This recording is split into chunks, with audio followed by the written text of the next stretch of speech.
Okay, so today we are looking at another standard, IAS 37, provisions, contingent liabilities, and contingent assets. Provisions, contingent liabilities, and contingent assets. Okay, so before we start, uh, I want to start with a background, okay, on this standard. Okay, there are some companies that offer warranty. you know so when you buy product from them, they give a warranty that, oh, for the first 6 months, if you have any faults with the machine or the product, you can bring it back, and either we will replace it for you, or we will repair it for you free of charge. Okay, so that is a warranty. And usually the company will make provision for that warranty. Okay, the company will estimate that, okay, when we sell our products, okay, we expect that so and so number of customers will bring their product back for repairs or replacements. So maybe if they sell 100 products, they expect that, okay, maybe 10 of the products will be brought back for maybe repairs or replacements. Okay, so they will try and estimate the cost of repairing this 10 products, the cost of repairing or replacing this 10 products. Okay, yeah. So they make an estimate even before they start the sales. Okay, even before they start the sale, they make an estimate and determine the cost they will incur on the warranty. Okay, so the estimate that they make, okay, with the expectation that customers will bring a certain number of customers will bring back 40 machines for repairs. Okay, it's a provision. Okay, it's a provision that the company has made. Okay, so when you look at this scenario, provision is more or less like an estimate. Okay, but it's not like an actual cost. Okay, it's an estimate, but it's not just an estimate. It's an estimate based on certain facts or certain information. Okay, so let's say it's a reliable estimate. Okay, so that is, and because it's based on certain facts, okay, it's somehow treated as cost. Okay, even though we have not incurred, even though the amount has not been incurred yet, but we somehow treat it as cost, because we know that definitely, at least when we sell our products, and we expect that 10 of them will be 40 and they will bring it back for us to repair. So why don't we set aside some money for those repairs?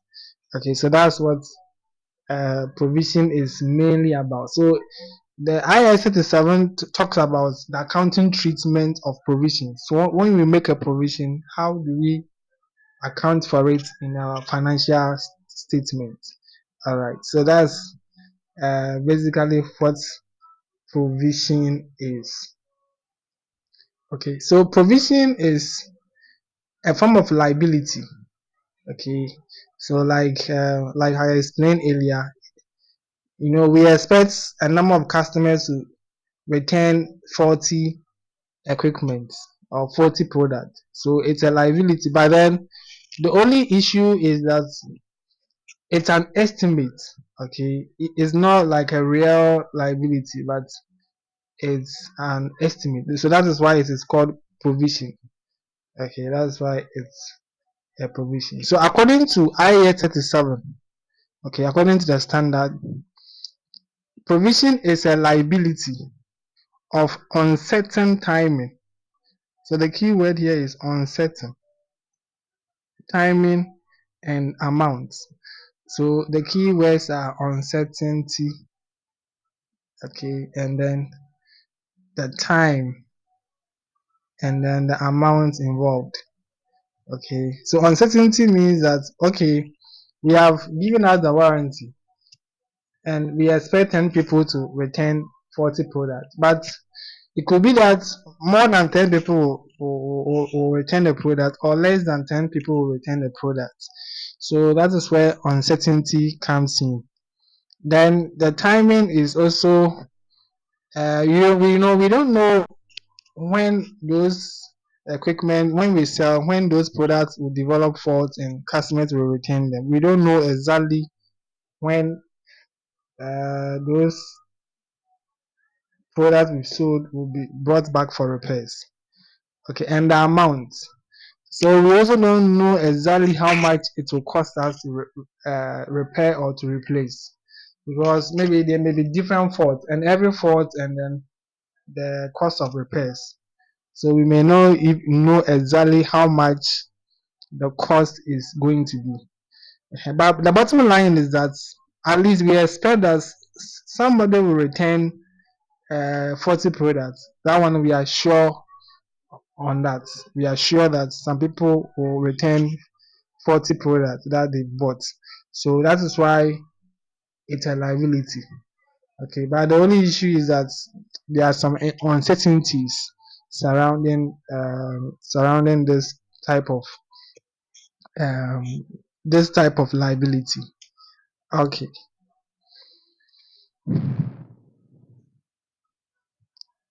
so IAS 37 state that provisions should be recognized when two conditions are met. When two conditions are met, then we have to recognize three conditions. When three conditions are met, we have to recognize provision. So one is uh, present obligation. So we have present obligation. So what is present obligation? Is a duty. Okay, a duty that you cannot really avoid. It's a form of duty that you cannot avoid.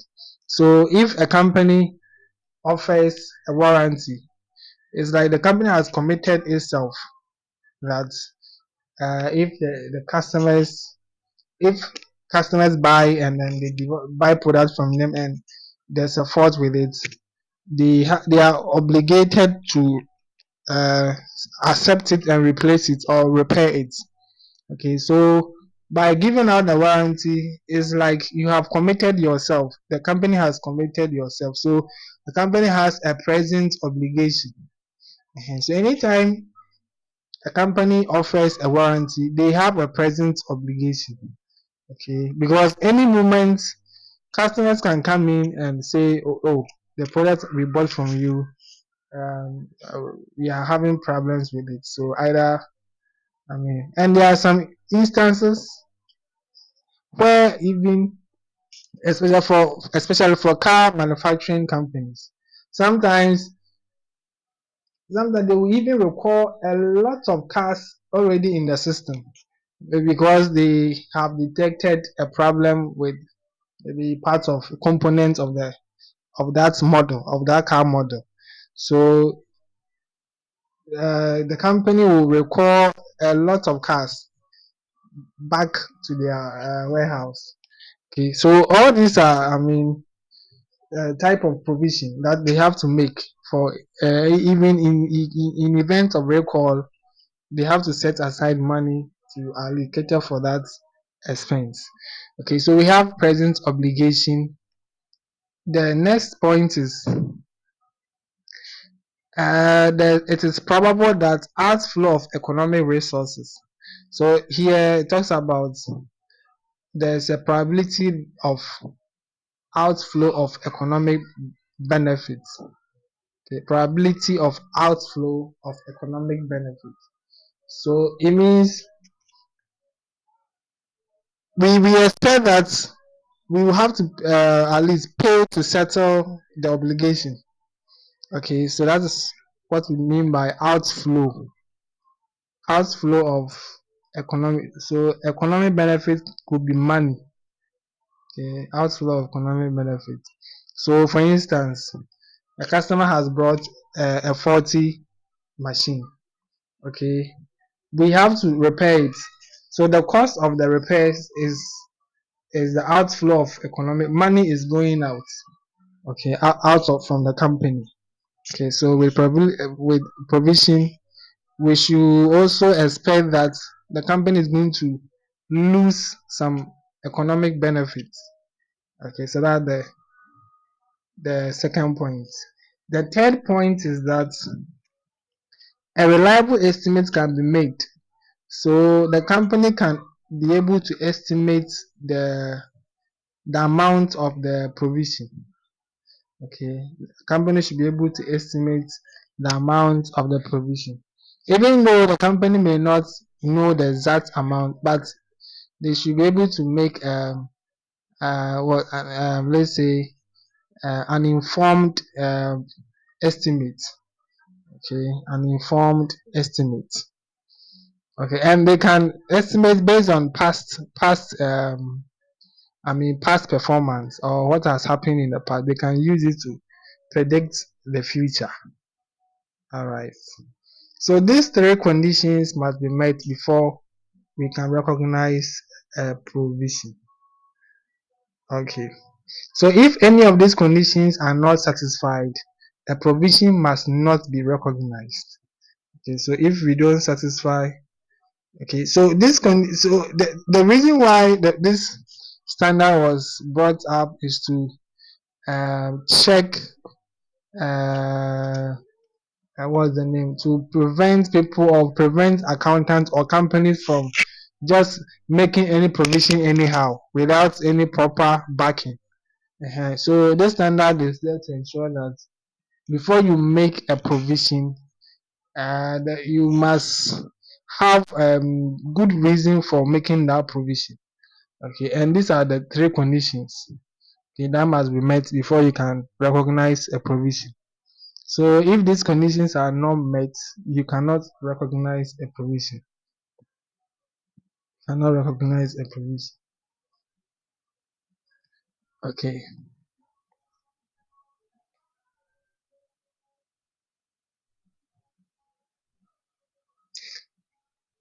So let's look at two types of obligation.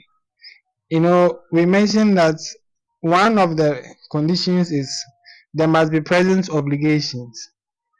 And there are two types of obligation. We have legal and constructive obligation. Okay, two types of obligation, legal and constructive obligation. Okay, so what is legal obligation? Legal obligation, as the name implies, is an obligation required by law. It's an obligation required by law. So in certain industries, like for instance, maybe in the mining industry, if a company you are in the mining industry, after you have made you have dug, and then you have dug an area in search of minerals. Okay, and you have drilled and dug, excavated an area for search of minerals like gold or whatever it is. At the end of the day, you have to fill the what's the name? You have to fill that hole you have created. Okay, and that's called decommissioning. Okay, you have to fill the holes that you have created as a result of your activities. Okay, and even sometimes environmental reasons, if you have polluted any water bodies around or near the mining sites, you have to also work on it, try and um, whether you treat it or whatever you do to make sure the water is back as it used to be. Okay, so that cost, okay, that cost of filling the holes, which is decommissioning, or um, any environmental costs you have to incur, okay, it is usually required by law. Okay, so as a mining company, before you even start the mining operation, you have to put some money aside. Okay, you have to put some money aside here. Okay, so that at the end of the period, you can go and use that money to come and settle this issue. Okay, so this is what we call legal obligation. So it means the company is obliged by law to provision to to take care of all these kind of costs that will be incurred in the future. Okay, so that's legal obligation.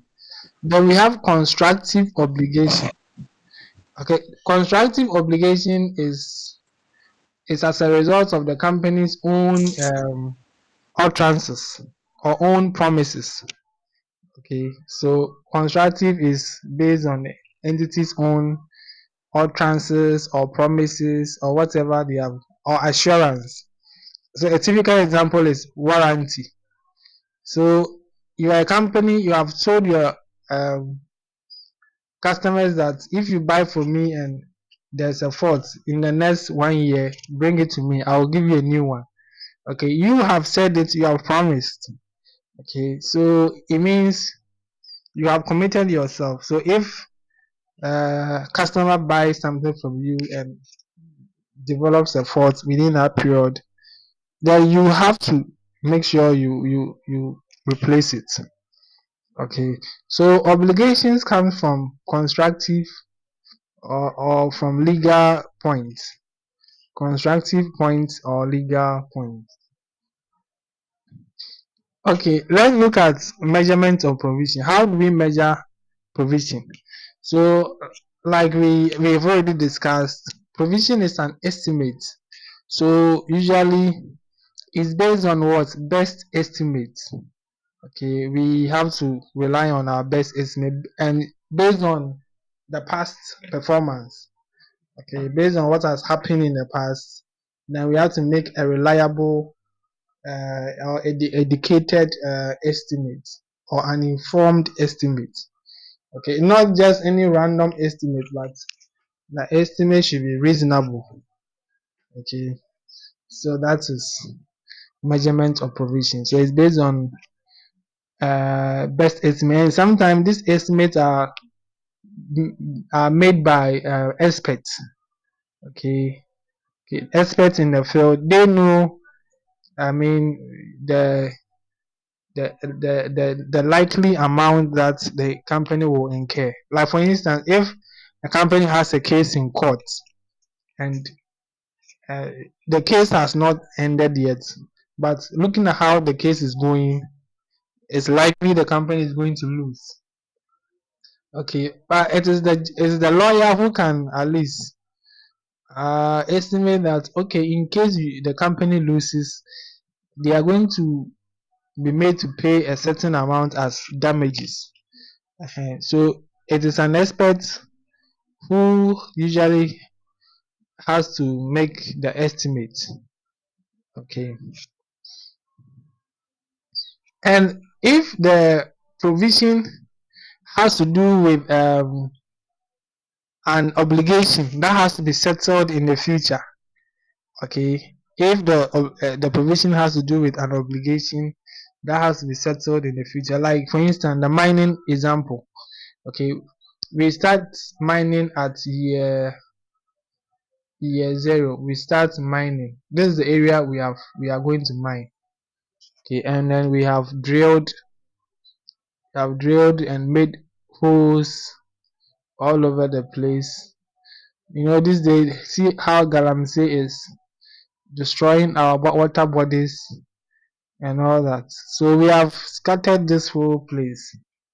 Okay, at year zero, so at year one, we have to make an estimate of how much we will incur to what's the name, to fill all these holes and also put the land in a good condition. Okay, so maybe it will cost us maybe 5 million, $5 million to um to to decommission this land, or to make sure this land is as it used to be.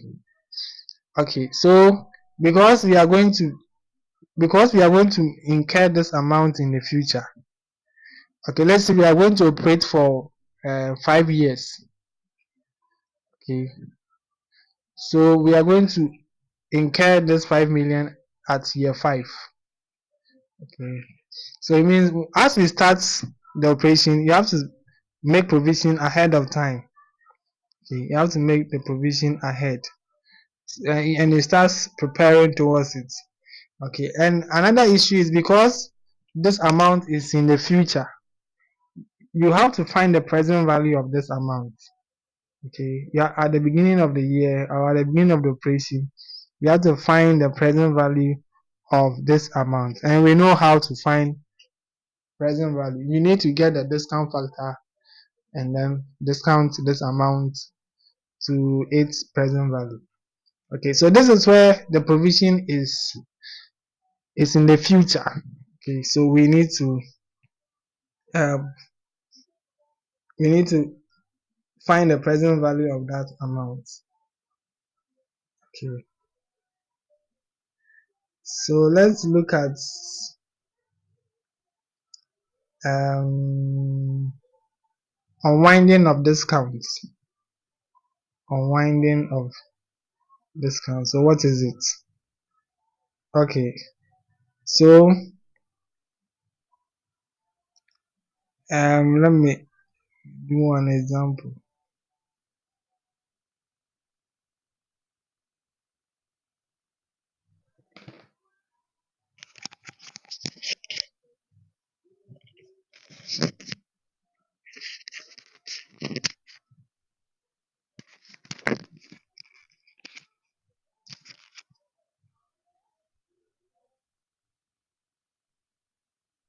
Okay, so let's say we are a mining company. We are going to mine a particular area for 5 years. Okay, and after the 5 years, we have to um, incur decommissioning costs. Okay, and the amount is maybe $50,000. So this amount we need to settle or put the land back in order. Okay, so this amount um, we have to incur in the next 5 years. All right, but right now we are at year zero.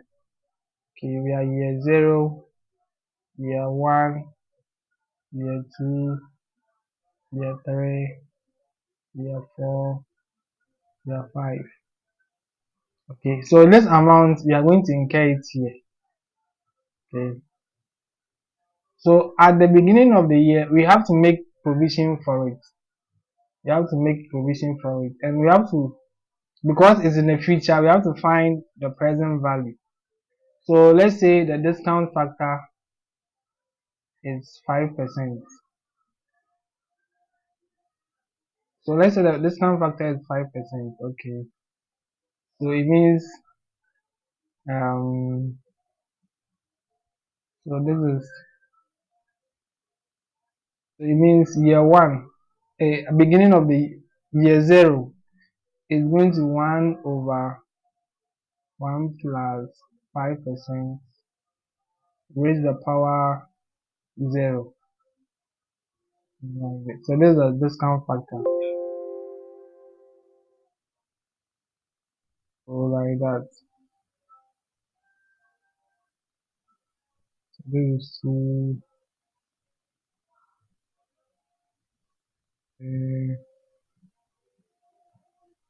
um,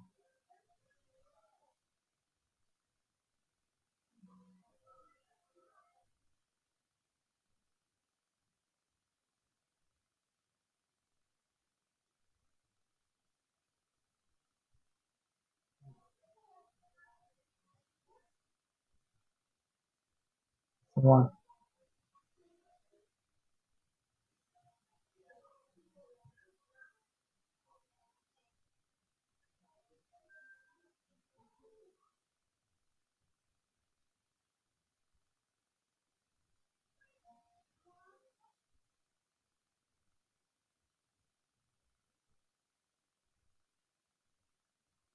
Okay.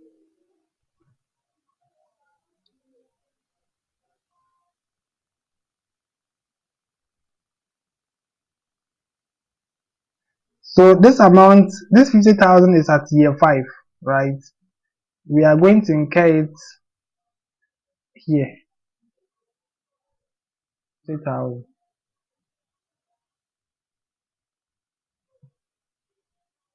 So this is the cash flow. Yeah, nothing. We are not going to incur anything here. Okay, it's the end of the year it's at the end of the 5 years that we'll pay. Okay, so what is the present value at the end of year 5? So it is just multiply by this. Okay, so the present value of this 50,000 is 39,000. Okay, so I mean, to make it simple, to find the present value, it's just 50,000, okay, over 1 plus 5% raised the power 5, okay, so you get your 39,000, okay, that's, okay, so it means as at year 0, okay, as at year 0, we have to recognize this in our balance sheet as a provision, okay, this is a provision we have to make as at year 0. Okay, now when we go to year 1, how much provision are we going to make? Year 2, year 3.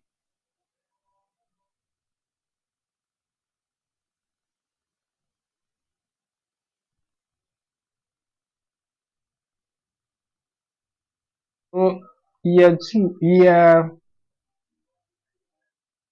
0, we are making provision of 39,000. Year 2, how much provision should we make? Okay, so year 2, it means year 1, how many years do we have left? We have 1, 2, 3, 4. Okay, year 0, we have 5, but year 1, we have 4 years left. Okay, so the provision we have to make is 50,000 over 1 plus 5%, um, raise the power 2. Hey, sorry, 4. 1, 2, so 1, 2, 3, 4. Okay, yeah. So when we come to year 2, we have 1, 2, 3. We have 3 more years. So this will be 3. Year 3 is how many years left? We have 2 more years. Hmm. Year 4, how many years left? It's only 1 year. Year 5, how many years left? Year 0. So that means at the end of year 5, we have our 50,000 and we pay it. So you can see that every year the provision has been increasing. You can see that every year it has been increasing. So at the end of year 1, what is the increase? It's this minus this. That's 1958. Okay. At the end of year 2, what is the increase? Yeah. This one, what is the increase?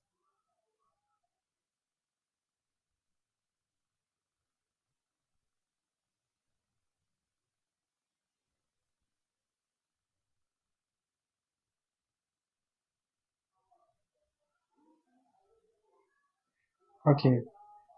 So this is what we call the unwinding of discount. Or this is the interest. You can say it is the interest. Okay, is the interest, because this amount is in the future. There's an interest component on it. Okay, so this is what we refer to as what the unwinding of discount. So every year you have to determine the discount that has been unwound. Okay, that has been unwound. So that's how we deal with provision when the amount is in the future. We have to pay in the future. You have to find the present value of that amount, and every year you have to update it. Every year you have to update it. All right. Is there any question? Are we good? Yes, we are good. Okay. Wonderful. Right. Okay. So let's look at an example here. A company sells goods with a 6-month warranty. If minor defects were detected in all of the goods covered by the warranties at the end of the reporting period, the company would incur cost of 1 million cedis. If major defects were detected in all of these goods, the company would incur cost of 4 million. Experience shows that 75% of the goods sold have no defects, 20% have minor defects, and 5% have major defects. What is the expected value of the cost of repairs under warranties? Okay, so there's a company that sells goods with a 6-month warranty. Okay, so whenever you see a warranty, remember about provision. Okay, whenever you see warranty, you have to remember about provision. Okay, so they have identified um, two types of defects. Okay, they have identified major defects. The major defect will cost them more, and they have also identified minor defects. Minor defects will cost less. Okay, and usually minor defects will be more than major defects. And under normal circumstances, minor defects will be customers will complain mostly on minor defects, but major defects usually maybe once in a while. Okay, so the company has estimated the number of minor defects and then the number of major defects. So what is the estimate of minor defects and major defects? It says that experience shows that 75% of the goods sold have no defects. 75% of the goods is okay, there will be no defects.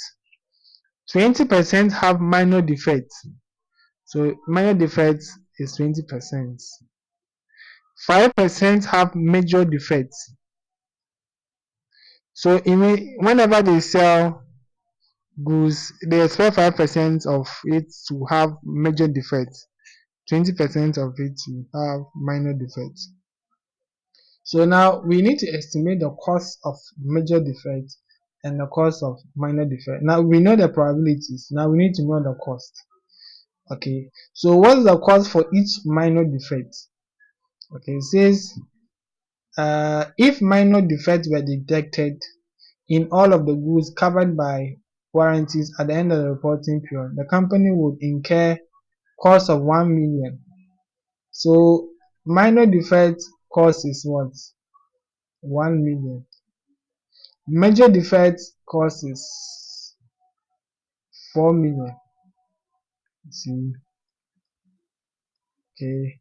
Major defect is 4 million. Alright, so what is the estimated cost for major defects and what is the estimated cost for minor defects? So 5% multiplied by 1 million will give us how much? So 5% by 1 million will give us 50,000. Then 20% multiplied by 4 million 800. 800,000. Yeah, 800,000. Oh, good. Yeah. So at the end of the day, the total provision they have to recognize is how much? 850,000. Okay, so it's this plus this. Okay, so they have to make a provision of 850,000 in their financial statements every year.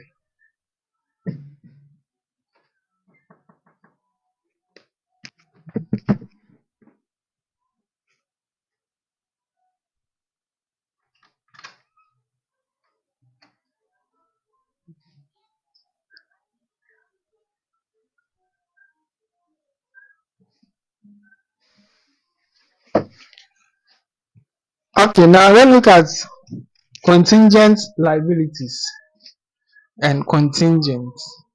Okay, what is contingent? The word contingent means dependent. Okay, you can also say dependent on something. So you can say, okay, if Sir, can we go back a little? okay,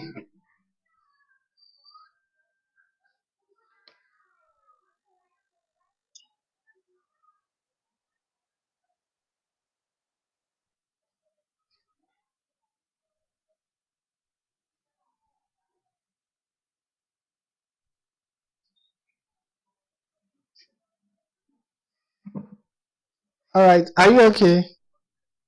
Or should give you some time? Oh, yeah, yeah. I'm just looking at the numbers. The Okay, 1 million. Oh, okay, the 1 million is for major rather. Okay, all right, that's okay. Thank you. okay, yeah, all right. Okay, so let's look at contingent liabilities. Contingent means dependent. So you can say that, okay, if it rains tomorrow, if it rains tomorrow, I will not wash my clothes, or I will not wash. Okay, so washing your clothes tomorrow will depend on whether it rains or not. If it rains, you will not wash. But if it doesn't rain, then you will wash. Okay, so I mean the washing of clothes is dependent on what?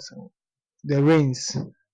Okay, so contingent liability also is a liability that depends on something to happen. If that thing happens, then you have to incur the liability. If it doesn't happen, then you are safe. Okay, so that is contingent liabilities. So IAS 37 defines a contingent liability as a possible obligation. So you see the key word here is what? A possible obligation that arises from past events and whose existence, okay, whether it will come on or not, will be confirmed only by the occurrence or non-occurrence of one or more uncertain future events, not wholly within the control of the entity. Okay, so it's a liability uh, that that the company will incur based on certain conditions in the that is expected to happen in the future, uh, or that's expected to occur in the future. All right. So let's look at what possible obligation means. Okay, so an example of a possible obligation may arise when an entity is involved in a legal case and will be required to pay damages if the case is lost. Okay, if it is probable that the case will be lost, the entity should recognize a provision. But if it is merely possible that the case will be lost, the entity should treat the obligation as a contingent liability. Okay.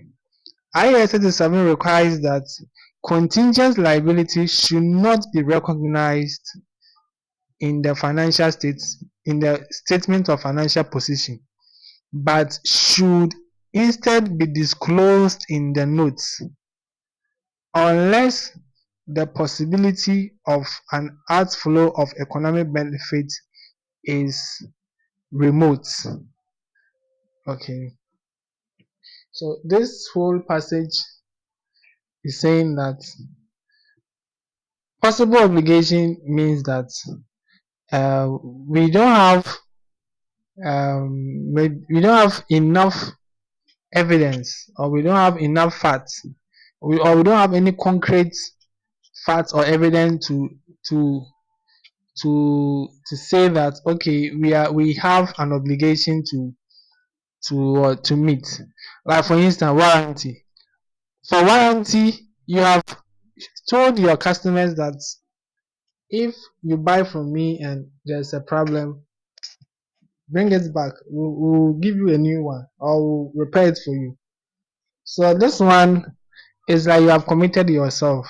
So it's not like a possible obligation. You have to make provision for it. But let's say a court case. There's a case in court. I mean, things are going on. Usually, court case sometimes takes a long time for it to be settled. So it may get to a point you don't know where the case will be going, whether it will be going towards your side, favorably towards your side, or unfavorably towards your side. You may not know. So you can't conclude that, okay, we as the company, we are going to lose. You cannot conclude. But as far as your case is in court, anything can happen. You may lose or you may win. So in that case, the standard says that okay, you have to recognize a contingent liability, even though I mean it is not the facts and circumstances don't show that you are likely to lose. But at least since the case is in court, anything can happen. So you should make a contingent, or you should recognize a contingent liability. Okay, you should recognize a contingent liability. So when it comes to provision, you recognize provision when I mean you have a solid evidence, or you have a concrete evidence looking at how the case is going. It's very likely you are going to lose. Then you make a provision for it. But if it's open, the case is open, anything can happen. Then you recognize a contingent liability.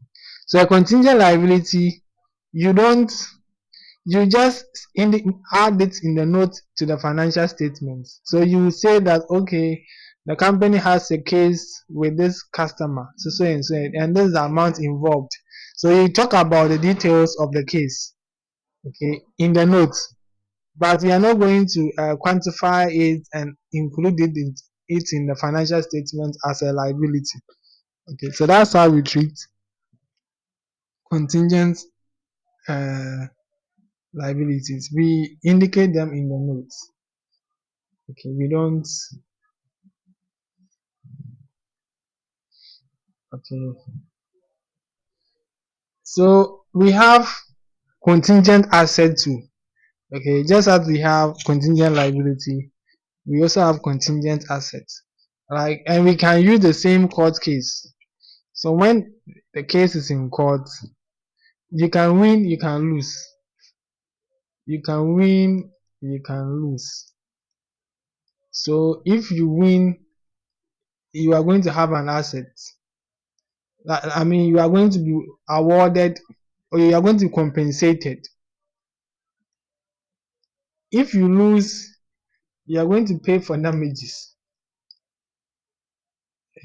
So right now, the case is at the middle here. You can go here, you can come here. You see. So contingent asset is also just like contingent liability. Okay, but here we expect to receive certain assets Okay, so we expect to receive certain assets. Okay, based on past events. Okay, so by definition, a contingent asset is a possible asset. Okay, it's a possible asset that we expect to receive that arises from past events.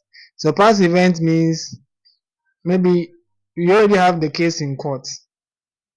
Okay, so you see, notice that it doesn't talk about future.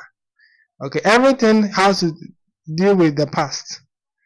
Okay, provision is usually as a result of past events. We don't look at future events. Do you get? We don't look at future events. Okay, so it's a possible asset that arises from past events and whose existence will be confirmed only by the occurrence or non-occurrence. Okay, notice the two words.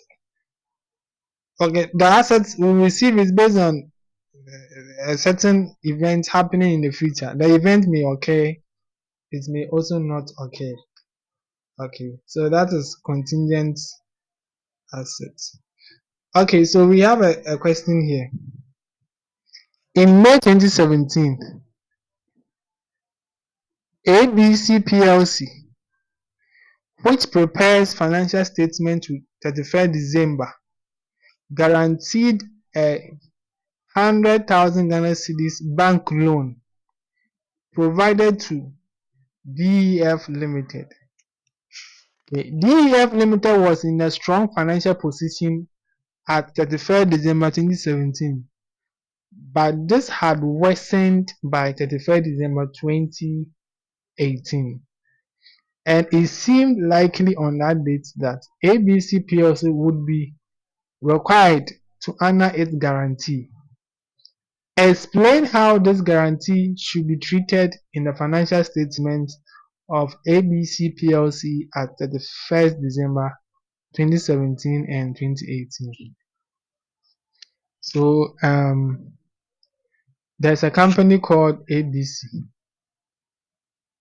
Okay. And there's another company called DEF. DEF, this company has gone for a loan of 100,000. Okay. And ABC has guaranteed the loan. You see, this company has guaranteed for this ABC has guaranteed for this company. So I mean, if this company doesn't pay, then ABC, the bank will chase after ABC to pay. Okay. You know, when you are guaranteeing loan for someone, you have to be very careful. In fact, it can be risky. I remember one time I was there and a friend of mine called me that uh he's going for a bank loan, but he wants to use me as a guarantor. I say, hey, no, don't try at all. eh? I'm sitting by somewhere. You are going for a loan. You want to include me in it. Hey, so if you don't pay, then it means I'm going to be held responsible. I said, no. This time, I won't do it. You see. So when you guarantee for someone, it's like now it's like you are somehow have an indirect liability. Yeah, you have a liability that is hovering on your neck or around your head, because in case the person you guaranteed for is not able to pay, it means then the bank will come and chase after you. You see, so ABC guaranteed DEF. So it means this company has to prepare. Well, you can't wake up and guarantee like that. Okay. Even we have bank guarantee. Okay. But with bank guarantee, maybe you go to your bank and tell your bank that, oh, you have this, you are doing this business. Maybe you are into certain business where sometimes you buy goods on credit and all that. And then you want the bank to guarantee for you that in case you are not able to pay, the bank will pay for you. If the bank will charge you for that guarantee, okay, the bank will charge you for the bank guarantee. You see, so bank guarantee is not straightforward like that. Okay, so it means ABC has to at least try and prepare itself for what is to come. Okay, so it means ABC, if ABC's provision here will depend on what these people, will depend on these people's performance. Okay, if these people are doing well and they are paying their loan, ABC can sleep soundly. Okay. But if these people are not paying their loan, they are suffering, going through problems, struggling to pay loan, then ABC will be alarmed. Okay. So anytime DEF is doing well and everything is going on well, these people can sleep. But if these people are not doing well, then hey, these people will be hot. Okay, so let's continue. DEF was in a strong financial position at 31st December 2017. Okay, so 31st December 2017, this DEF, everything was going well with them. So I mean, things. So these people, ABC, can sleep. They are fine. But continue. But this had worsened by 31st December 2018. So 2017, DEF was doing well. So it means ABC can, I mean, relax. 2018, things have gone worse. So ABC will be hot. ABC will have to start preparing to pay for that loan. Do you get it? So in 2017, since ABC is in a good position to pay the loan, DEF, since DEF in 2017, since DEF is in a good position to pay the loan, ABC should not recognize any provision. Yeah, because DEF can pay. But 2018, DEF is not doing well. So ABC should what? Start putting things together. They should start making provision for the amount that he guaranteed. So 2017, no guarantee because DEF is doing well. They don't need to. They will not be called upon. It's not likely they will be called upon to pay the loan. 2018, DEF is going through financial problems. So ABC may be called upon to pay the loan. Okay. Okay, so after the 1st December 2017, there's a present obligation. Okay, that's the solution. Okay, to the 1st December 2017, there's a present obligation arising from past events. Okay, yet 31st December, ABC has still, the guarantee is still there. Okay, it's there. So there's an obligation. Okay, but it's not likely that they are going to pay for the loan. Okay, so what should they do? They should just recognize a contingent liability. Okay, they can recognize a contingent liability that okay, we have guaranteed a certain loan. Okay, so we are just reporting that we've guaranteed a loan, but it doesn't mean we have to pay at that moment. By 2018, DEF is not doing well, so ABC needs to make a provision for that. All right. Is there any question? Are we good? Yeah, good. Yeah, we are good. Yeah. So that's provision. It's not difficult. Okay. It's not difficult at all. All right. So let's move on to the next standard. Um. So with the provision, if the company is doing well, I mean, there's no you don't worry yourself to any obligation. But if the company is in a bad shape, that's whereby you are obliged to pay. Yeah. Yeah. That's what you are obliged to. That is if you have guaranteed for a loan. Yeah, sure. Yeah. Yeah. So if the company is doing well, it means you are safe.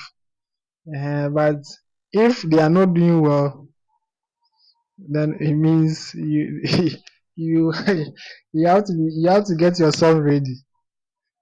Okay, you have to get yourself ready. Okay, so that is that for IAS 37. Now let's go to IAS 8, International Accounting Standard 8. Accounting policies, changes in accounting estimates and errors. Accounting policies, changes in accounting estimates and errors. Okay, so policy, accounting policy, estimates, errors.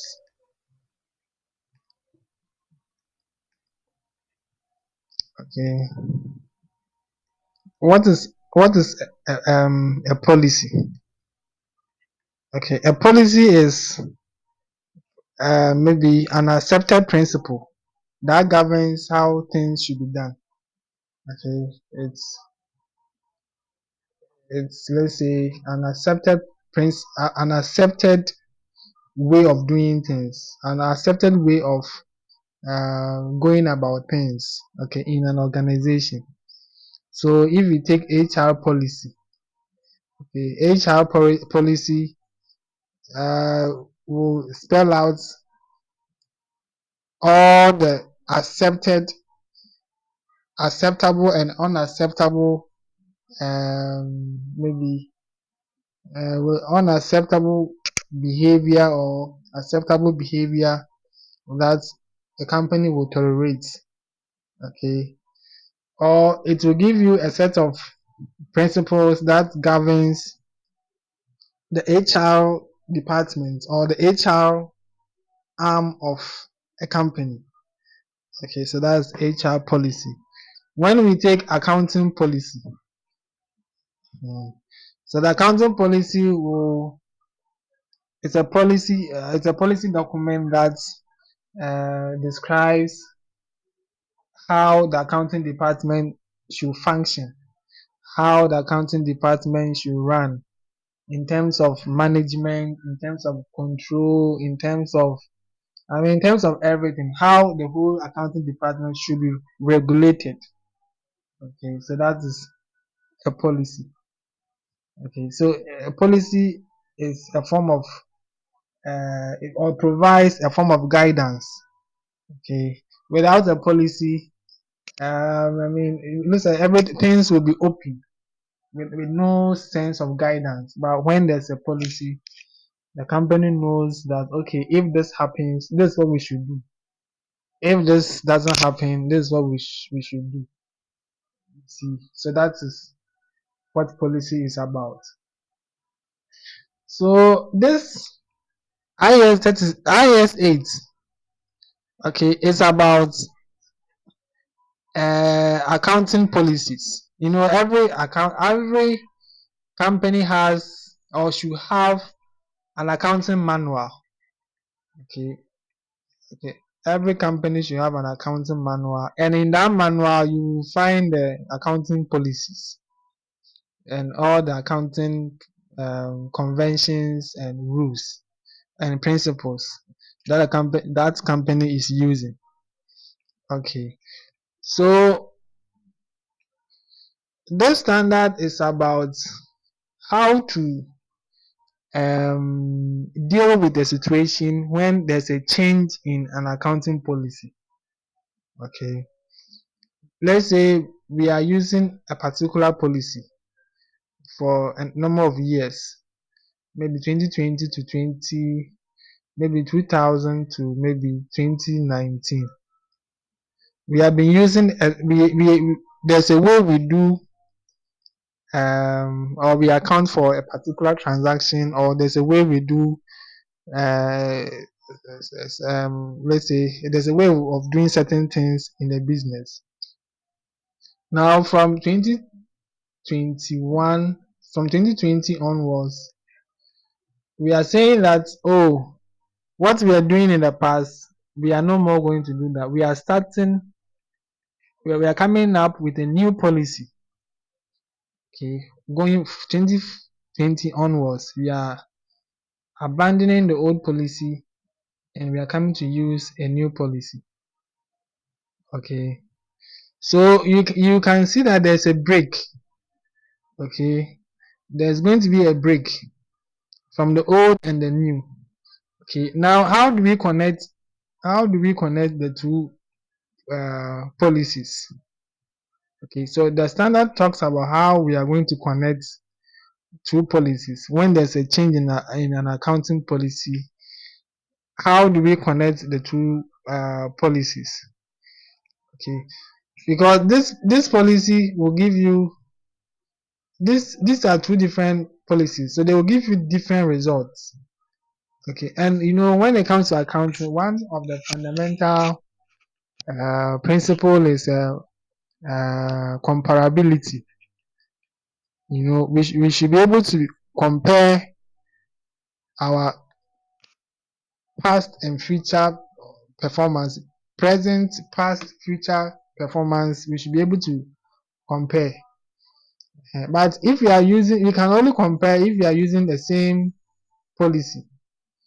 Okay, but if we are using different policies, how are you going to compare results from two different policies? You will not get the accurate picture of it. So when there's a change in accounting policy, it's a problem. It's likely to impact on comparability. You see, so this standard talks about how we are going to deal with an issue like this. All right. Okay. So that's just the introduction. So let's go into the slides. Okay. So what is an accounting policy? Accounting policies are specific principles. Okay. They are principles, bases, conventions, rules, and practices. Okay. They apply by an entity in preparing and presenting financial statements. Okay, they are principles, rules, practices that an entity uses to prepare and present financial statements. So it means accounting policies play an integral role in the preparation of financial statements. Okay, so it means if there's a change, then it can affect the whole financial statement. So we have to be able to manage the change very well. So what are examples of accounting policies? Okay, there are different types of accounting policies. Okay, so these are a few of them. Okay, when it comes to recognition of PPE, property, plants, and equipment, some companies use cost model. Some companies use revaluation model. Okay, it's a way of accounting for PPE. So using the cost model is a way of accounting for PPE. Using the revaluation model is a way of accounting for PPE. Let's come to inventory. Inventory, some people use weighted average method. Some people use FIFO, and even I hear some people use LIFO, but looks like LIFO is not recommended. The standard does not recommend LIFO. The standard recommends weighted average and FIFO. Okay, so a company can choose, I mean, choose to use weighted average or use FIFO. Okay, so these are examples of accounting policies. Can you think of any accounting policy apart from what we have mentioned here? Is there any? Average weighted method. So, Okay, average weighted. Okay, what is that policy about? Or is it about Eh, inventory? it's about inventory. Oh, okay, yeah, okay. So let me. so with depreciation to straight line or reducing balance. Yes. Even depreciation, you can either use straight line or reducing balance. Yeah, that's true. So if a company is using straight line and they decide to use reducing balance, then that's the change of accounting policy. Okay, so I'm trying to What what? about the LIFO? Sorry. What about the LIFO? Yes, LIFO too is a policy. It's a policy. It's an accounting policy. All right. So the standard does not recommend frequent change in accounting policy. It doesn't, like this year you are using cost model, the next year you are using revaluation, the next year you are using fair value model. If you, the standard does not recommend, I mean, erratic changes to accounting policies. All right, but you have to be consistent. The company should be consistent in applying the policy. Okay, but there are situations where the standard recommends you recommend change in accounting policy. Okay, so what are these situations? Okay, so a change in accounting policy is permitted only if the change is required by IFRS. You know, International Financial Reporting Standard. Sometimes they always come up with new standards and new policies and all that. So if you are using a particular policy and IFRS comes out to say that okay, going forward we should use this policy, so it means you have to change. You have to change your policy. Okay, so that is one. Two, um, if managers think that the new policy will provide useful information or will provide reliable financial information, then they can go ahead and change it. Like for instance, maybe uh, a company has an investment property, okay, and they were using the cost model. Investment property, you can use the cost model or the fair value model. Okay, yeah, but in most cases, it's the fair value model you will find. So this company has been using the cost model for so many years, but they at a point they felt, oh, this cost model does not really give us a reliable estimate of the value of our investment property. So we want to use the fair value model. Okay, so here the change is as a result of getting a better policy. Okay, that will give a better picture of the state of affairs. Okay, so there are two ways, or there are two occasions where company can change its policy. So either it's required by IFRS or um, by the managers themselves. If they think, I mean, the policy they are proposing will give them a reliable and more relevant financial information. Okay,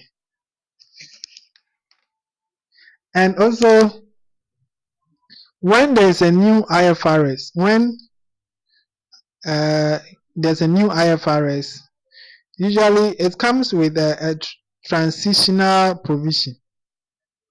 Okay, transitional provision.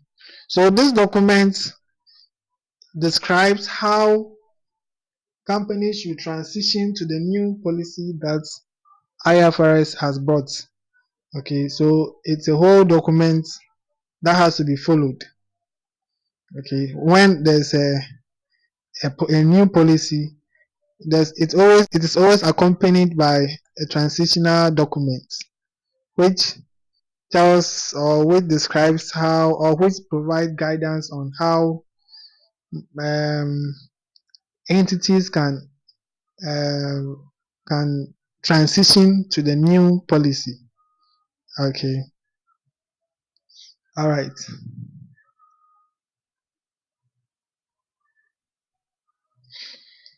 Okay, so when there's a change in accounting policy, what should we do?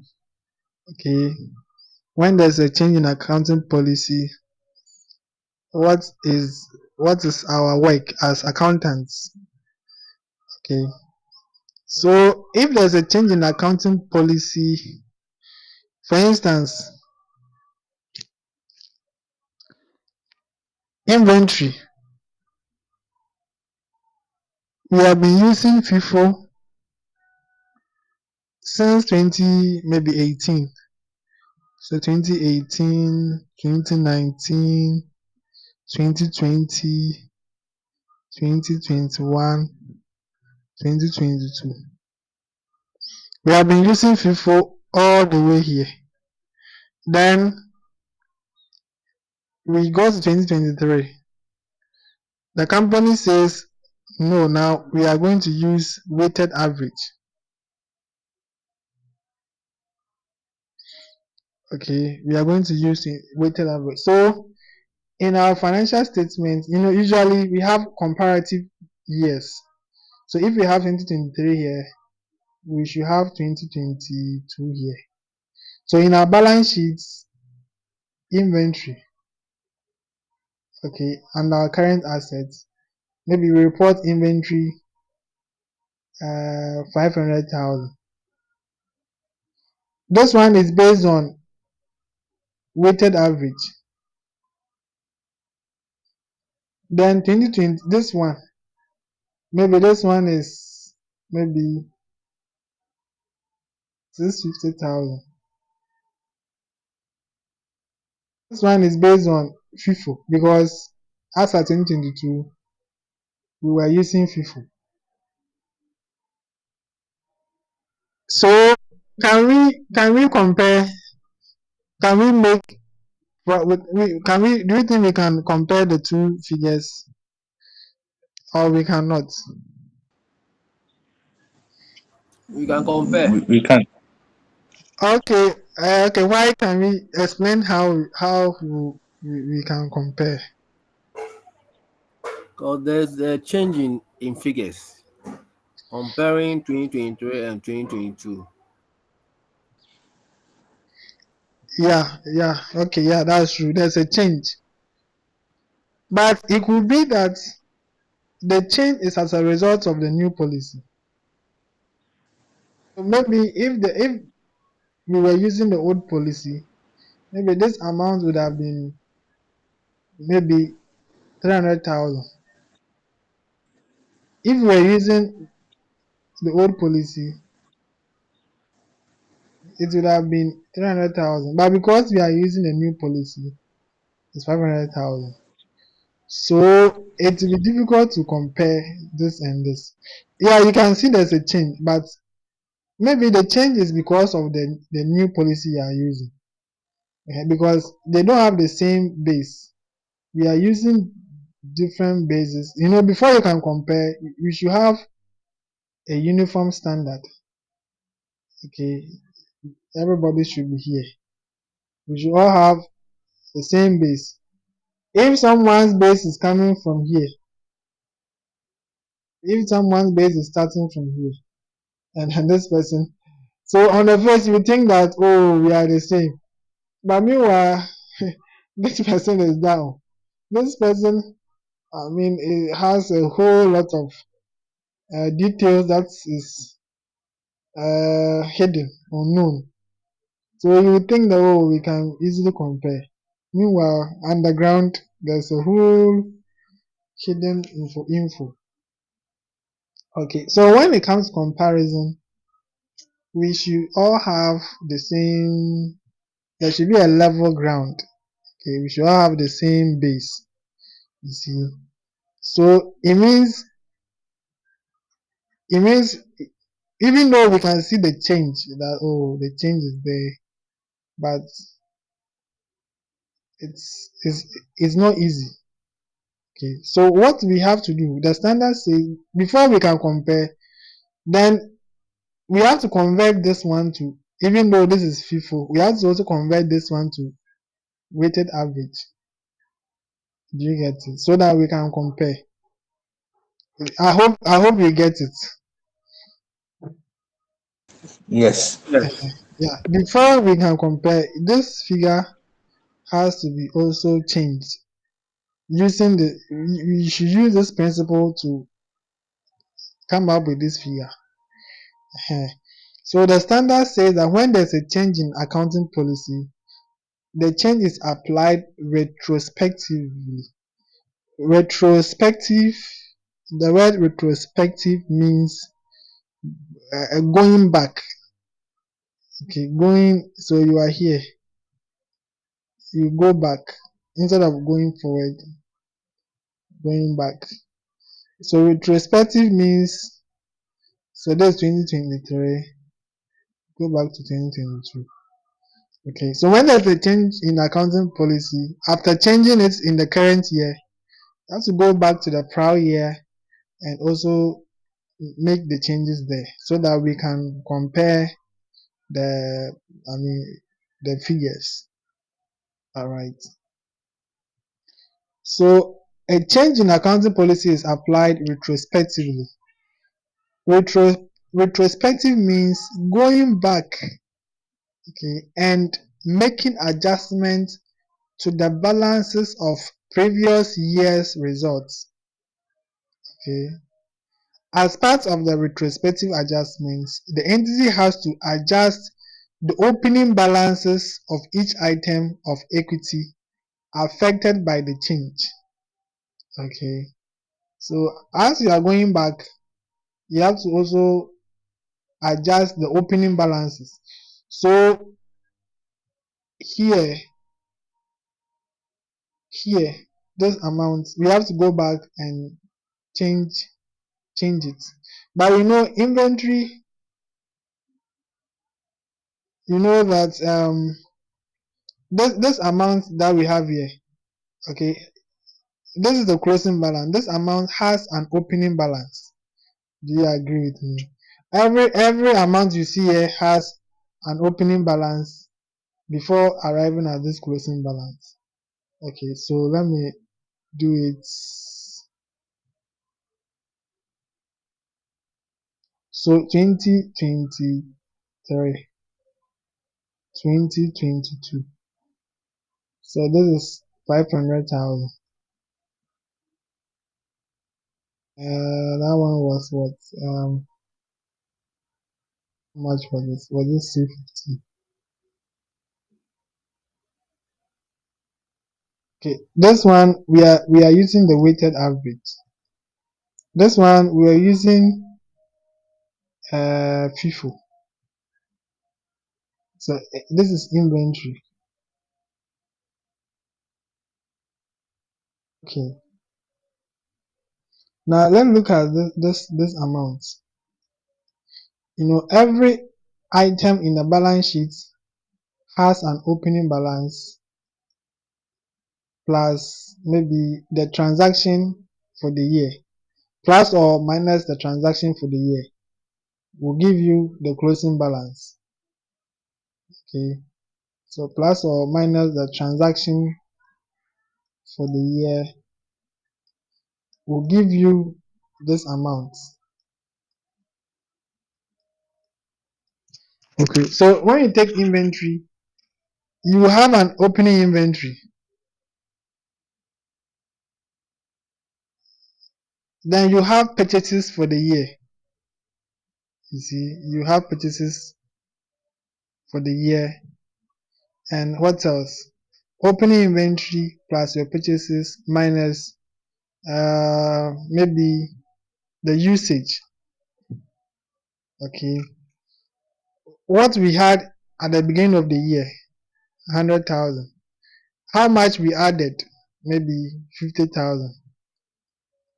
How much we took out? Maybe we took out 70,000. This will give us the closing balance. Do you get it? Yeah. So it means that this opening inventory is the closing inventory for 2021. Do you get it?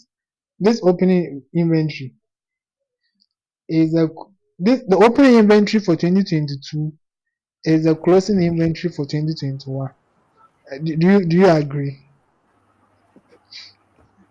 Do Yeah, you that's agree? that's true. Uh-huh.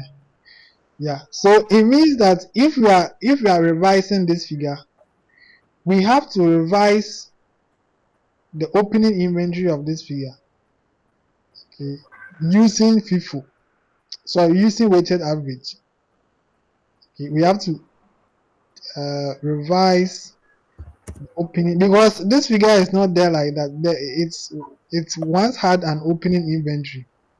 So if we are using a new policy, that policy should start from the beginning or the opening balance. See, it should start from the opening balance. Do you get it? Start from the opening balance. So when we say retrospective, it means you have to, even though we are going back, we are going to the previous year, but we are going to the opening balance of the previous year. Start the adjustment from that point. Do you get it? Yeah, so that is what the standard is saying. Okay.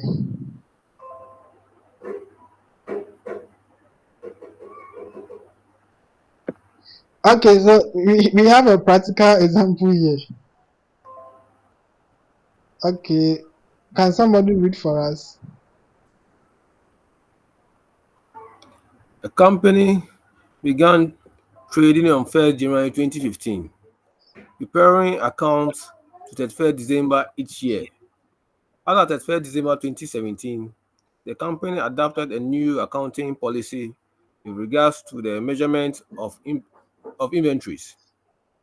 If the new policy had been applied in previous years, the company inventory at 31st December 2015 would have been 150,000 higher than the amount originally calculated. Similarly, the inventory at 31st December 2016 would have been 400,000 pounds higher than the amount originally calculated. An extract from the draft statement of comprehensive income for the year 31st December 2017 before accounting retrospectively for the change in accounting policy is as follows. Profit before taxation 2,600, 2017, 2016 1,900. Taxation 2017 520, 2016 380. Profit after taxation 2017 2,080 and 2016 1,520. Retained earning were originally reported to be 2,360,000 on 31st December 2016. No dividend were paid in any year. It may be assumed that the company's taxation expense is always equal to 20% of its profit before tax. Required: A. Rewrite the extract from the company's statement of comprehensive income for the year to 31st December 2017, showing restated comparative figure for 2016. B. Prepare an extract from the company's statement of changes in equity for the year to the 31st December, showing changes to retained earnings. Okay, good. So there's this company. This company has always been using what has always been using a particular policy in accounting for its inventory. Okay, but but at 31st December 2017, they adopted a new accounting policy for their inventories.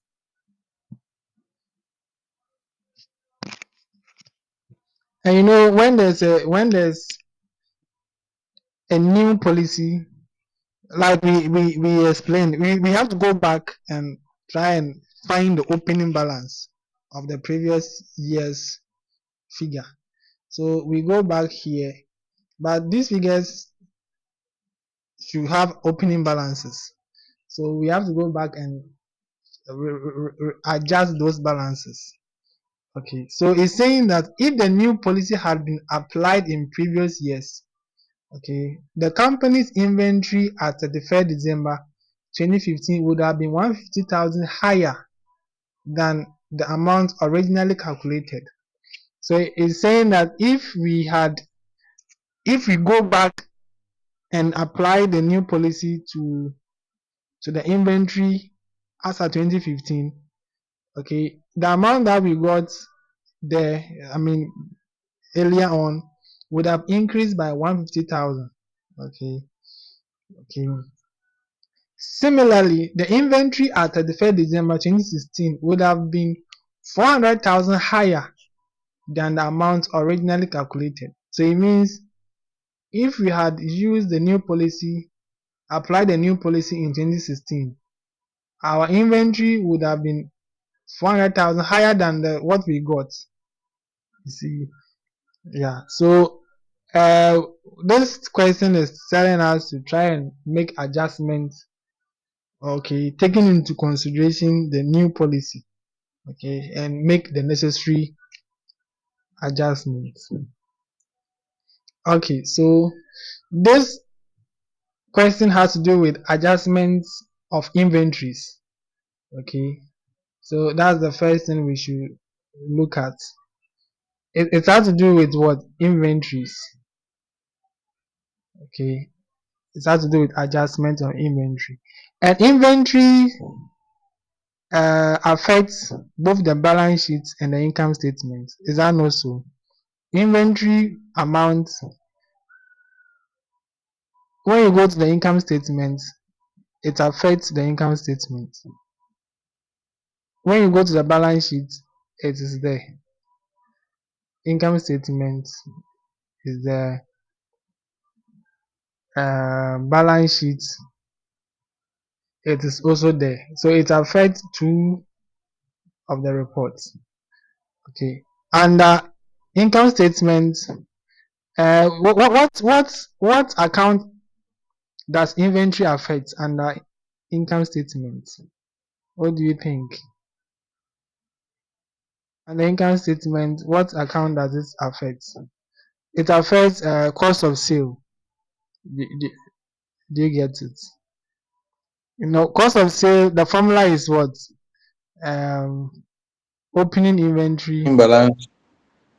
uh, plus purchases Purchase. minus the closing inventory, right? So inventory affects Yeah. the closing inventory affects the cost of sale in the income statement. When we come to the balance sheet, it is also there as current asset. When you go to current asset, you will see inventory. So inventory. Okay. So it affects two of these um accounts. So let's look at something here.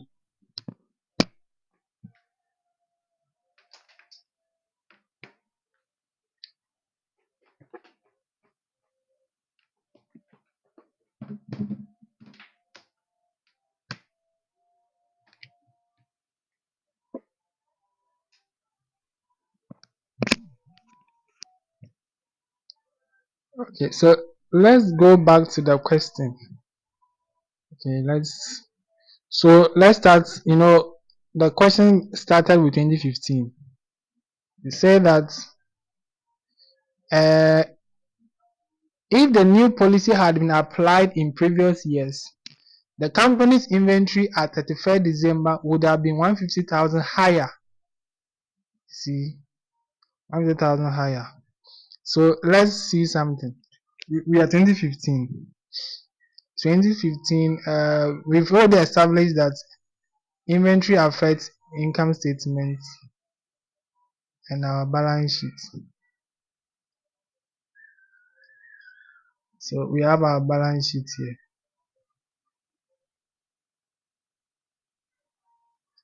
Okay. So we are 2015. They said if we had applied this new policy, our inventory would have been 150,000 higher. Okay. So assuming that we don't know the initial inventory, so maybe it was X. So if we had applied the new policy, it would have been X plus 150,000. Do you get it? I hope you agree with me. So that's the balance sheet side. Hello, are we there? Mas, we are here. We Okay, are following. yeah. So this is the balance sheet issue. Let's come to the income statement. So this same 150,000 will also come here. Yeah, because cost of sale, when it comes to the income statement, okay, we start with revenue, we put it here, then our cost of sale, we'll put it here. We'll get our gross profit.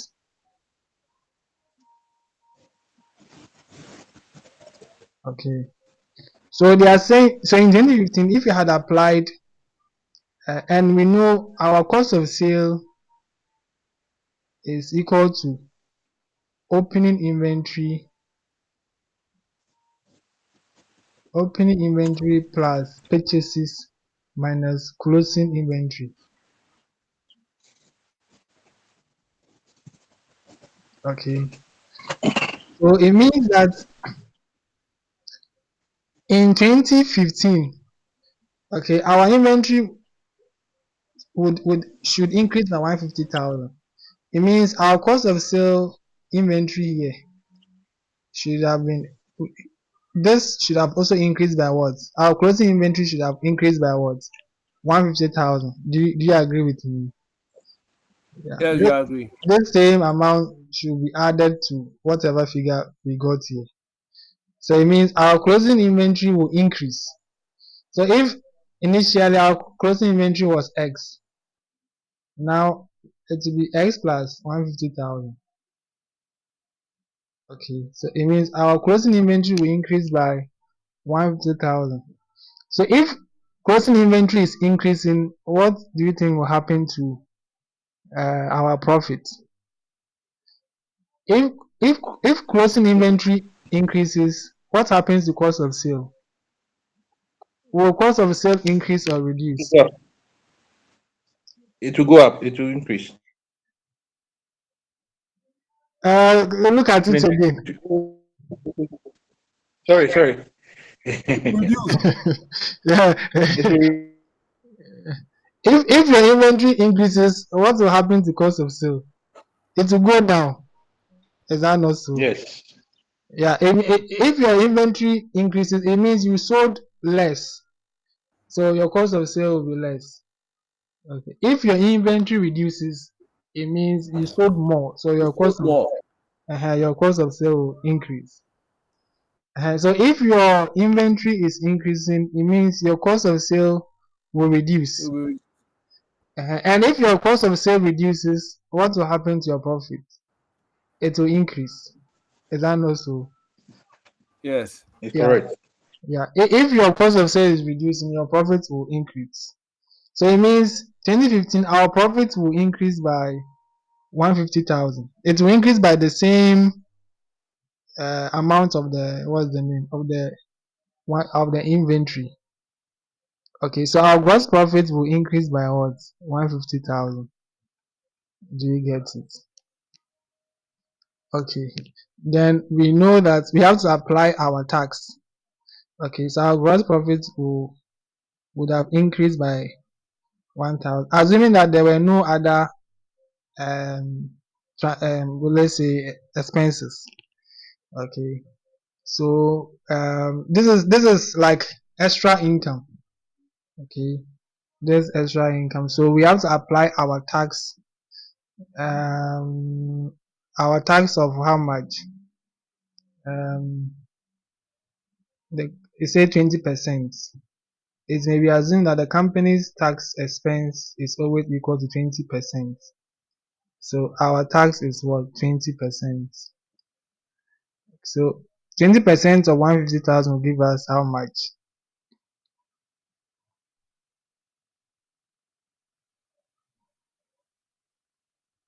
20% times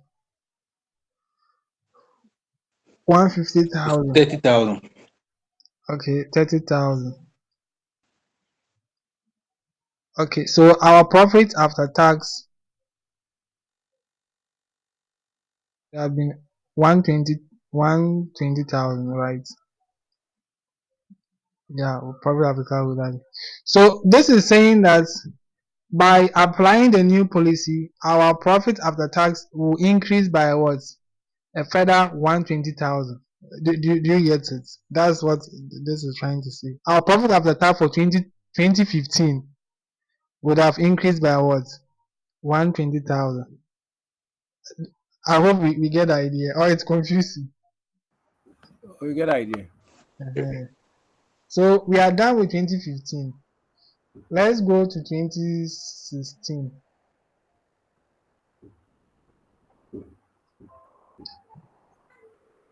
2016 to income statement.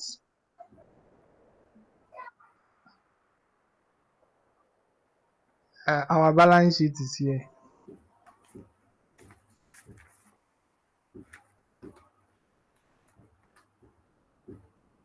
Okay. So let's see something here. So we dealt with this 150,000. So similarly, the inventory at 31st December 2016 would have been 400,000 higher than the amount originally calculated. You see, similarly, the inventory at 31st December 2016 would have been 400,000 higher than the amount originally calculated. Okay, this side is a little bit, but it's not straightforward, but it's straightforward. The only issue is that there are two issues here. Okay, there are two issues. You know the what's the name? 2015. This additional inventory, this 150,000 that we added in the closing inventory of 2015. It will also be moved to 2016. Do you get it? This amount this amount is as at 31st December 2015. So as we are going to 2016, it will be moved. This will be added to the opening inventory of 2016. Okay. So because whatever is here is what will move to the next year. So if you have added 150,000 to the inventory in 2015, we should take it to 2016, the same amount. Okay. So it means that in 2015, so in 2016, our inventory is going to be a little, um, okay. We have to bring the 150,000 from 2015. Okay. This is the opening inventory. Assuming that we already had okay, we already had the opening inventory, which was X. I mean, the original opening inventory, which was X. And now we are bringing the additional from 20, this is coming from 2015. The closing for 2015. We have to add it because we are bringing it. Okay. Then in 2016 itself, okay, 2016 itself, it says that if similarly the inventory at 31st December 2016 would have been 40,000 higher than the amount originally calculated. Okay, so let's look at something here. Inventory.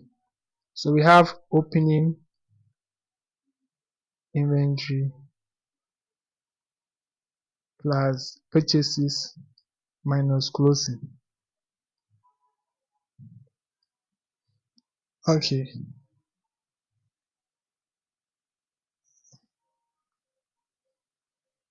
okay, so let's look at something.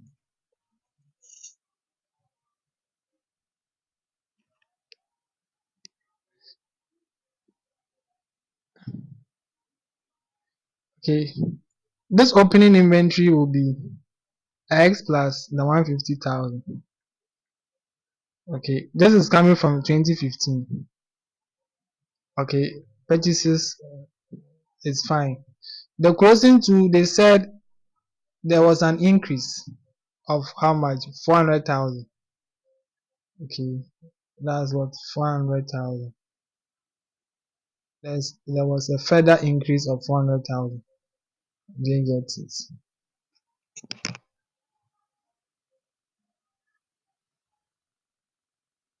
Actually, I'm even doing the working for cost of sale. Okay, let me just start with the balance sheet.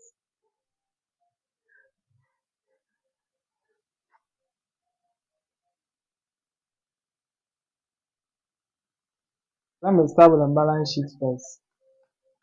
Okay, inventory balance sheet. So the inventory at balance for 2016, right? All we have to do is we just have to add the 50,000, assuming that the closing inventory for 2016 was maybe X, or let's say it was Y.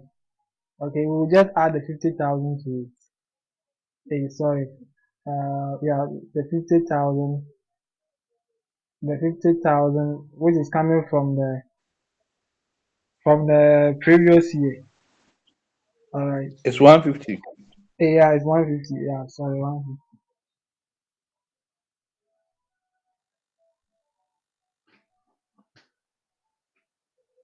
Okay, so Y plus the 150. Okay, and then what else? Let me see.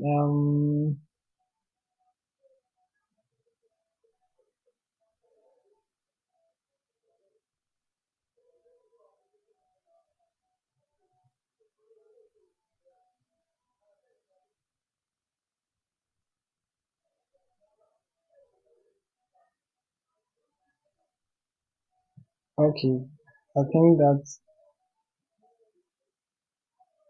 we are complicating things here.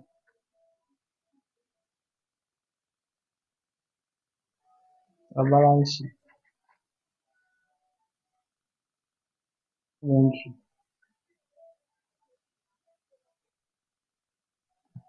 It says similarly the inventory at 31st December 2016 would have been 400,000 higher than the amount originally calculated.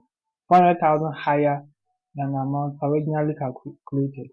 So if the original amount we calculated was maybe Y, then it will increase by what? 100,000. Like this. That's it. That's the balance sheet aspect. Okay, let's come to the um income statement. So we have our sales, cost of sale, then we have our gross profit.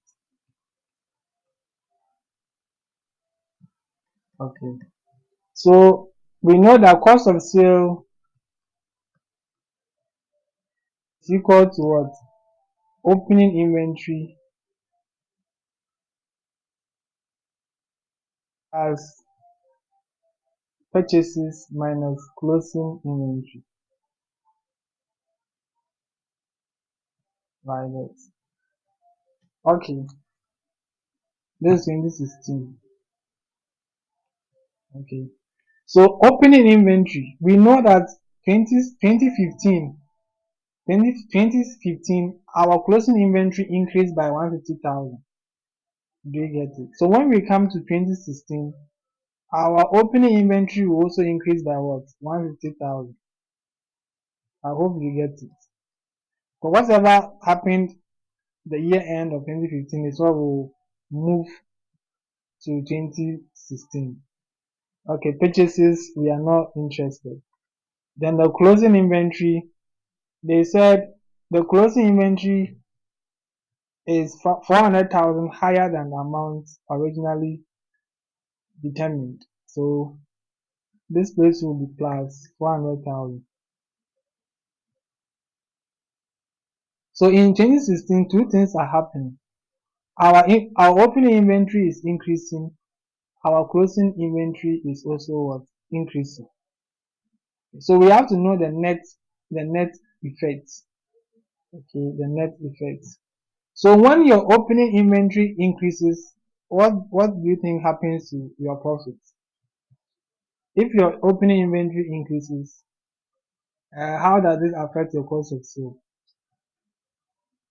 Opening inventory increase. What? How will it? Your cost of sale. Cost to reduce. Hey, you sure? You sure about it?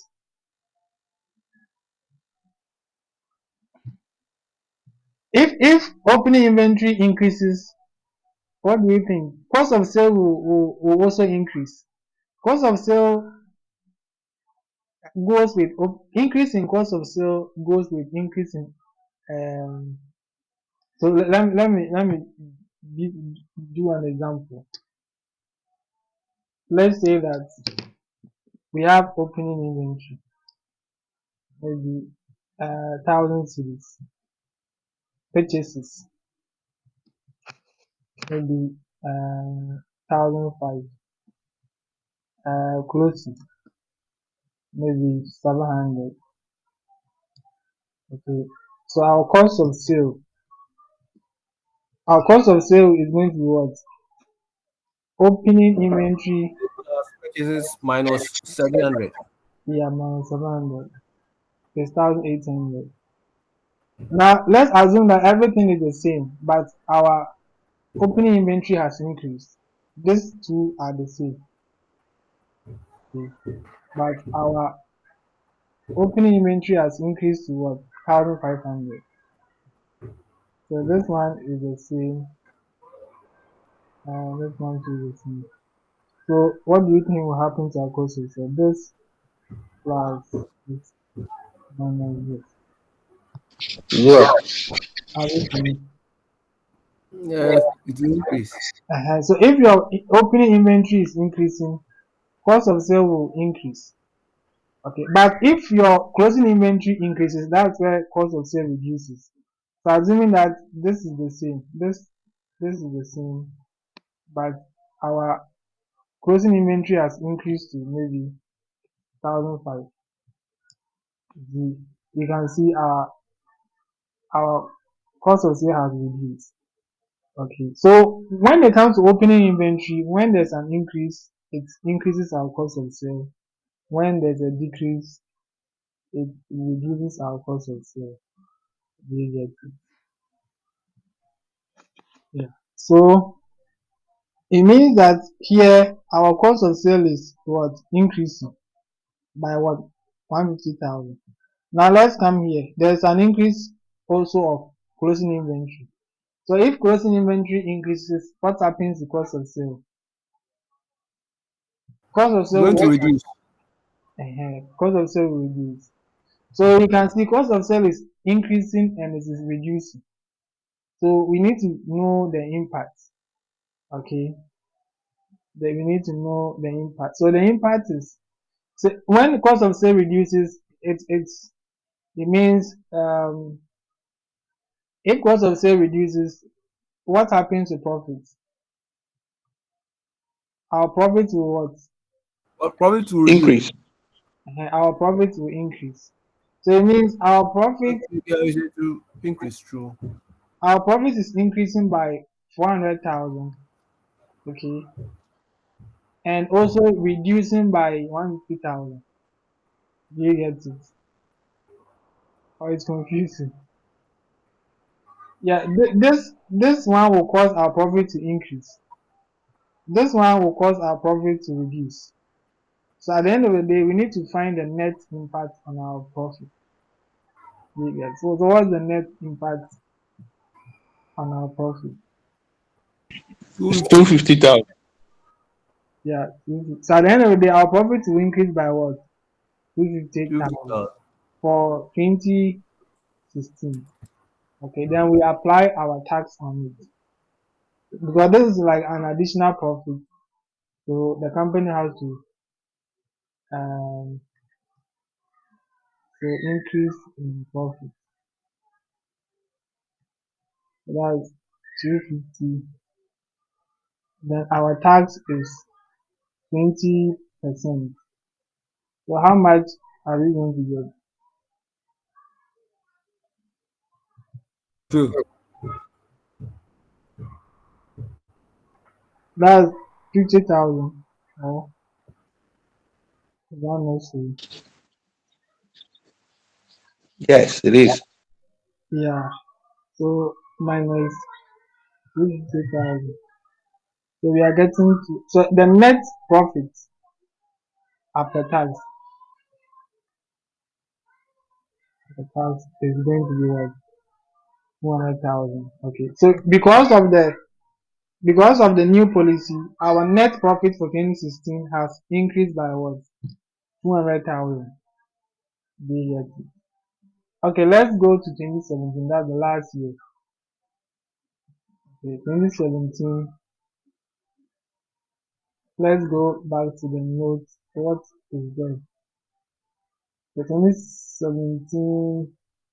Okay, there's no inventory. It's 2017 that we actually implemented it. So it means 2017 everything was fine. But the only issue is we have to bring the balance in 2016 to 2017. Do you get it? So the cost of sale um so this is our sales is here. Our cost of sale is here. Our gross profit is here. So 2016 cost of sale is opening plus purchases minus closing. Okay, so let's go back to 2016. So 2016 realize that 2016 closing inventory increased by 400,000. Do you get it? So this will cause our opening inventory in 2017 to increase. Okay, we will forward this to 2017. Okay, so 2017 this will be plus what? 400,000.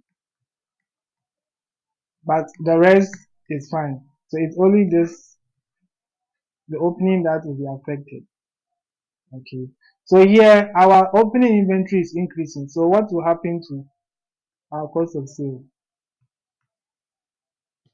It will increase, right? Yes. So it means profit will our profit will fall. Right? If our cost of sale is increasing, at the end of the day, our profit Reduce. will reduce by 100,000. Yes. Will be reduced by what? 100,000. Okay, and this is a reduction. This is what a reduction. Okay, a reduction in profit.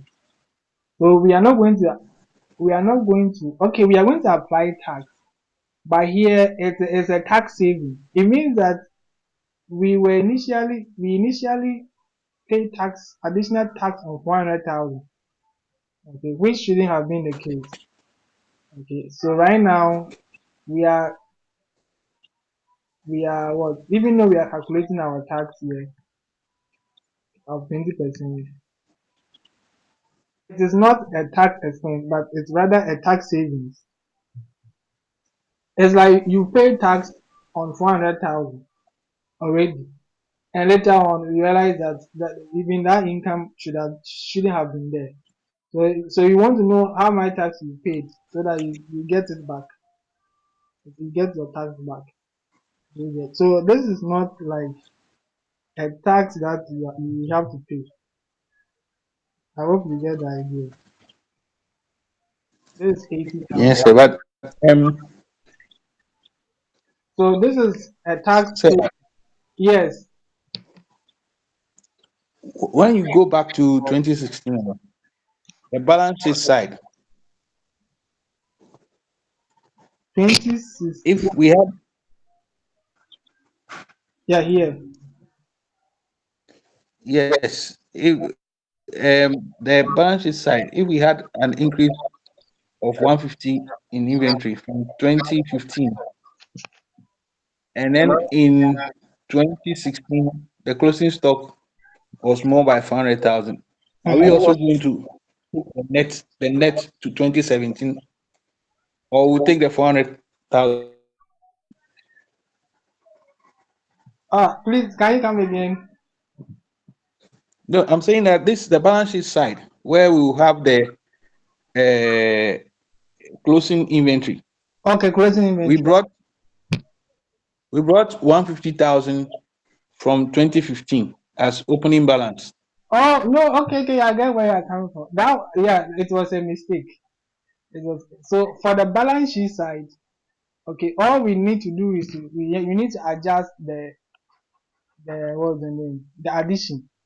Okay, so if you look at uh, let's say here, similarly, the inventory at the 31st December 2016 would have been 100,000 higher than the amount originally calculated.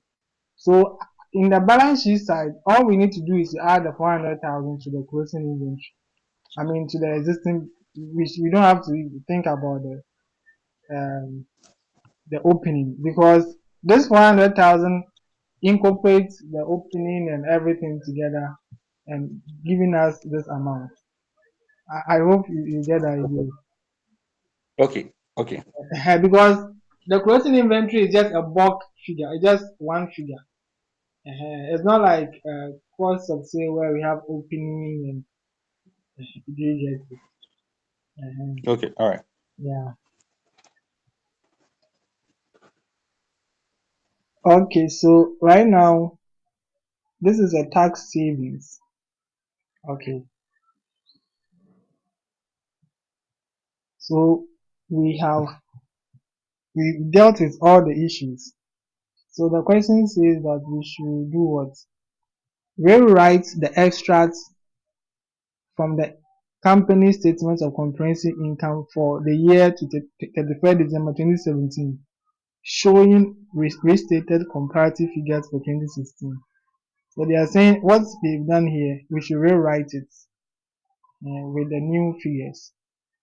Okay, so let's go to 2017 2016. Okay, so the profit before tax. The profit before tax. So in 2017, our profit before tax is going to reduce, right? You can see there's a reduction here. They get it. So it means it's going to be for 2017. I don't know how to. Wish I can. Okay, let me try. It's going to be 2,600, 2,600 minus the 400, but it's going to reduce, okay, which will give us how much? 2,200. So this is the new profit um, before tax. Then um, 2016, 2016 will be, so let's go to 2016. Okay, this is 2016. Profit before tax increased by 250 for 2016. Okay, so initially we had 1,900. So we have 1,900 plus 250.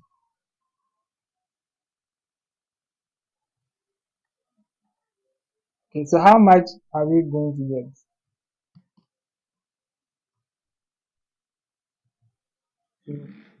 1,900 plus 250. That's 2,150. Okay.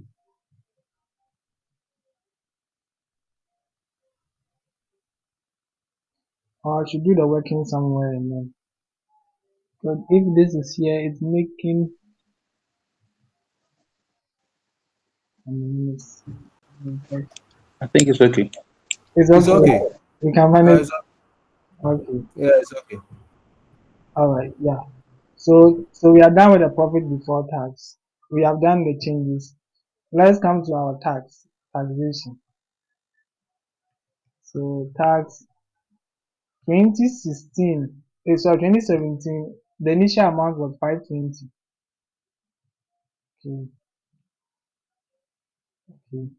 And 2017, we said there's going to be a reduction in tax of 80,000 because of the decrease in profits.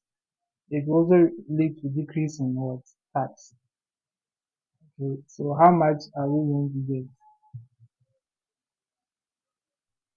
So 520 minus 80. So now we 4, Forward. yeah. So this is our tax. 20, 2016, our initial tax was how much? 380. So we have 380 here. So let's check our tax for 2016. It was 50 additional tax. So plus 50. So how much are we going to get? That'll be 430, right? Now so we get 430. Okay. So our profit after tax. Okay. Our profit after tax for 2017 is going to be 20 will be 2,200 minus 440, give us 1760. Our profit after tax for 2016 will give us 2150 minus 430, get 1720. And so we have restated Hello? Yeah. Oh, hello? Did I go off?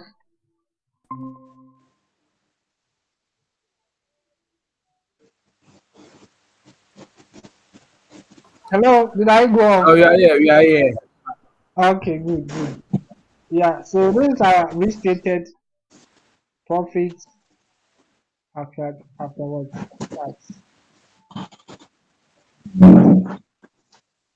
Yeah, so we are done with the first requirement. Now let's go to the B. Prepare an extract from the company statement of changes in equity for the year to 31st December 2017, showing changes to retained earnings. Okay, so whenever there's a change in policy, it also affects retained earnings. Retained earnings uh, is an accumulation of the profits over the years. So now we are getting different profits because of the new policy. So if we are getting different profits, it means it will affect our retained earnings. So we also need to restate our retained earnings. Do you get it? Because the profit we get here moves to retained earnings. So if we have made changes to the profits, we should go and make changes to the retained earnings. Okay, so let's go to the retained earnings and make our adjustment. So let's look at here. It says retained earnings were originally reported to be £2,360,000 on 31st December 2016. So this is the retained earnings they gave us as at 31st December 2016. Do you get it? So we should just report it here. Okay, so as at 31st December 2016, it was how much? 2360. 2360. So this is then we are coming to be making our adjustments. The adjustments will follow. Mm. Now the first adjustment is 2015. Okay. Remember 2015 something happened. Everything started from 2015. 2015 2015 we were told that inventory balance increased by 150,000. Okay, and we even that gave us an additional profit of 150,000, right? And then we calculated our tax of 30,000, and we got 120,000. All right, yeah. So it means that this is the additional amount that should be added to retained earnings. This 120,000 should go to what? Retained earnings. So it's like an additional amount. Okay, so we have to put how much is it? 120,000. So 120. Okay, let's go to 2016. 2016. This is the additional. No, this is not. This is the revised amount. Now let's go to the additional profits. The additional profit we made in 2016 is 200. This one. Okay, so we have to indicate it here.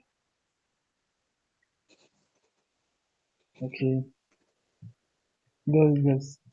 Then 2017. So 2017 is the year we introduced the new adjustments.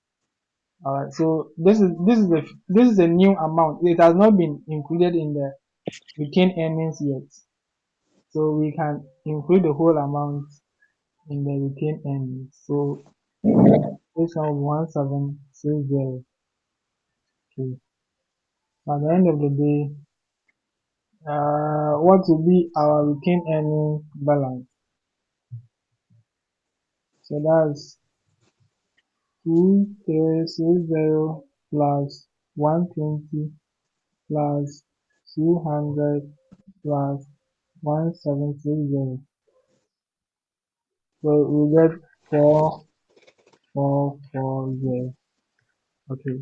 So this is our new retained earnings balance as at 31st December 2017.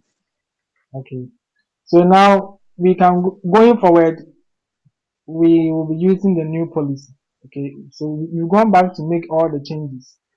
Okay. So going forward we now uh, use the new policy and we will not need to make any adjustments again. All right. I know it has been a long class, but I hope it's fine. Sure, we'll go over it. It's fine, but I'll go over again. Okay, okay. Yeah, so try and go over it again. So Sure, the bottom line is you just have to go when there's a change in accounting policy, you need to go back and try and sure. make the necessary changes. And usually it also affects the retained earnings, especially inventory. You know, inventory has to do with has something to do with profit. So if there's a change in closing inventory, it affects your profit. So anything that affects your profit also will affect your retained earnings. So you should also be adjusting your retained earnings. Okay. All right. So I think that we'll end here and we'll continue tomorrow. Yeah, tomorrow we'll continue with it. We'll look at um, errors. Okay. Okay, we look at accounting estimates. So now we've done accounting policies. So left with accounting estimates and errors. Okay, these ones are not difficult. It's the policy that is a little bit challenging. Okay, so on this note, we shall call it a day and we'll see you tomorrow, God willing. All right. All right, sir. Tomorrow, depending on the time, I'll be traveling Okay, tomorrow. So depending if I'm at my destination there, I will join. Otherwise, if I'm on my way, okay. I may not be able to join. You may know. Okay, all right, no problem. We'll do the recording so you can Thank you. follow on it. Okay, all right. Okay. So have a nice evening, Mike. And All right. All All okay, right. right, all right. Thanks so much. okay.